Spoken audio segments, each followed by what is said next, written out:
இது தாவேகா விஜய் தலைமையிலானது. விஜய் எல்லாத்துக்கும் தெரியும். ஆனா தாவேகா வந்து போட்டி திமுகவும் கிடையாது, போட்டி அதிமுகவும் கிடையாது. போட்டி காங்கிரஸும் கிடையாது, போட்டி பாஜகவும் கிடையாதுங்க. இது வந்து தாவேகாவோட சிக்கல்.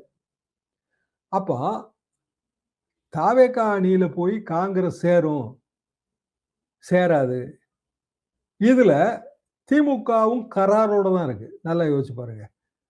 இப்ப திமுக நினைச்சிருந்தா இந்த பிரச்சனைக்கெல்லாம் ரொம்ப எளிதாக ஸ்ட்ராங்கான ஒரு முற்றுப்புள்ளி வச்சிடலாம்.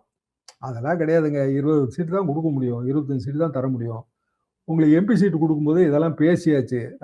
நீங்க 29ல எம்பி சீட்டு வரும்போது கூடுதலா 1 சீட்டு வாங்கிங்க, 2 சீட்டு வாங்கிக்கங்க. இப்ப அதுக்கு வாய்ப்பு இல்ல. உங்களுக்கு கூட கொடுத்தா எல்லாரும் கூட கேட்பாங்க. ராஜ்யசபா சீட்லாம் தர முடியாதுங்க. இப்படி ஸ்ட்ராங்கா சொல்லலாம்ல திமுக.